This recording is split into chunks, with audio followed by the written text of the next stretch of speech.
We do have a purpose. We may not be perfect people. We may not have perfect situations, but we are still significant nonetheless. And we have been blessed with a rich body of emotions. We have emotions. We're not like roses or plants or bushes that have life without feeling. We have feelings, and when we use them properly, they are very effective in motivating you toward your destiny. I want you to be clear and understanding that purpose and passion are interconnected. Unfortunately, we live in a crazy world that we're busy all the time and everything's fast, and we are losing touch with who we are, our inner sense of passion. But it is your passion that empowers you to be able to do that thing you were created to do. We have passion through which we thrust into the throes of life to accomplish the things that we were created to do so that we can function at a higher dimension with authority and with conviction. You need passion to withstand all the obstacles that go along with your purpose. Just because you're living on purpose doesn't mean you're going to have problems. You're going to need thrust to be able to get up off the ground and to step into the field of your dreams. Even if you have not landed on the thing, at least get in the territory of the thing you are dreaming to do and that you hope to accomplish to do. And through that passion, you're able to ignite things you have never ignited before. I hear you, I hear you, I hear you. You're saying, I don't feel a thing. All of us go through times that we don't feel anything at all. But in order to ignite passion again, you have to be exposed. Get out of the boat, Peter. Walk on the water. Go do something you've never done before. Get involved. Get connected. Because when you are exposed, you see that there are more options than your contemporary situation at any age. That's the good news about it. You don't have to be cute. You don't have to be pretty. You don't have to be a size 3. You don't have to be a blonde or brunette. You don't have to be 20 or 50. At any age, you can still ignite your purpose through finding your passion. That's good news. What then do we do with the lulls in life? The dark shadows in life. We all have them.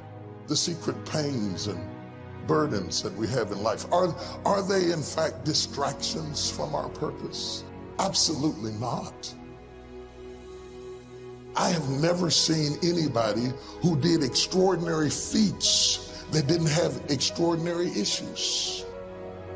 It is the passion that gives you the power you need, but it is the pain from which you have the conviction about it. If you had not been through some pains, you would not have the burning to do what you do. I believe that children are like arrows. They need to be directed. You aim them at the thing you want them to hit, but you don't push an arrow, you pull it away from it. And it is the digression that causes the progression. If your life has been tough and it's been hard and you had to pull yourself up by your bootstraps and your childhood wasn't so good, guess what? That was just the arrow being pulled back so that when you are released, you can thrust after the thing you're after. So you don't have to grieve over what you didn't get and what didn't happen and how you were treated and who didn't raise you and who didn't love you. You don't have to grieve about it at all. Once you understand, the greater the digression, the stronger the progression. If Nelson Mandela had not been incarcerated, had not been mistreated, had not been ostracized, he would not have the passion to do what he does. If Oprah Winfrey had not gone through the things that she had gone through, she would not be so committed to making sure that everybody finds their purpose and finds their dream and everybody gets healed and everybody's okay. I'm telling you, what you think is working against you is actually working for you. My challenge in our generation is that gradually through entertainment, through television, through media, through every way possible, we are living in a generation of the dumbing down of ideas. Because we have traded effectiveness for busyness. Statistics say we are busier than any other generation we have seen in the last 300 to 400 years. We are so busy. We are busier than a one-arm wallpaper hanger. We're just busy. We are just as busy as we can be, and we think because we're busy, we're effective. But I want you to challenge your schedule for a minute and ask yourself, are you really being effective?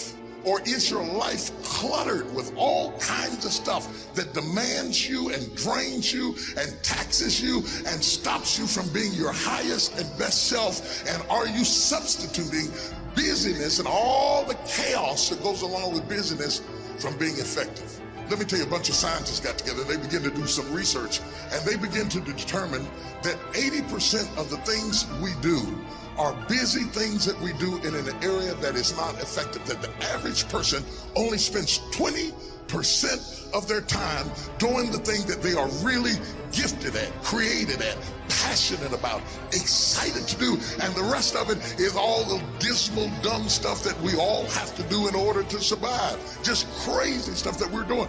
Wonder what would happen if we would go from doing 80% of things that are busy but not effective and 20% of the things that are really effective, if we would switch those numbers around and only give 20% of our time to the things that we have to do and 80% of our time to the thing that we were created to do. Wonder what would happen to your life. Now think about it a minute. There's a lot of things you could take from me and I could make it. You could take my suit, I got another one. You could take my car, I could get another one. You could take my house, I could get another house. But when you take my time, you have taken something from me that is totally irreplaceable. We take all kind of classes for money management. We know how to manage our money. We know how to repair our houses. We're working on our hair and our bodies and all of this kind of stuff. We do everything except the most important thing is to value our time. It takes time to be creative. You were meant to be creative. You were created in the likeness and the image of a creator, and in that likeness and in that image, you have creativity. If you had time, you would be creative. But in the absence of time and with busyness and clutter and the phone, beep, beep, beep. Y'all got music playing on your phone, all kinds of stuff. And no matter what kind of song you put on it, after a while you hate to hear it, because every time you hear that sound, you know it's somebody else wanting something else from you that's taking you away from what you are gifted and creative to do. This is a life class. That means that we have an opportunity to learn how to maximize our lives. Think of the things that you're doing that somebody else could be doing. And think of yourself as a precious commodity that you are going to reserve your energy for your highest and best use. The first thing we teach people that understand their significance, if you are doing anything that somebody else in your life could do, you are not reserving yourself for your highest and best use. We are not using our life, our time, our energy for our highest and best use. And something in the back of this brain back here is going, ding, ding, ding, ding, ding, ding, ding, ding, ding. You're missing it.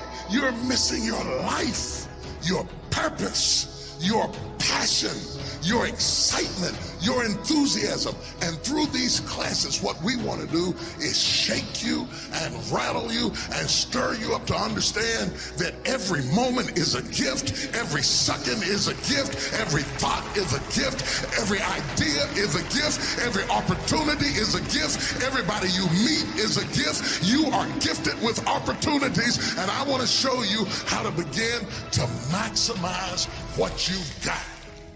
People will define you by how they met you.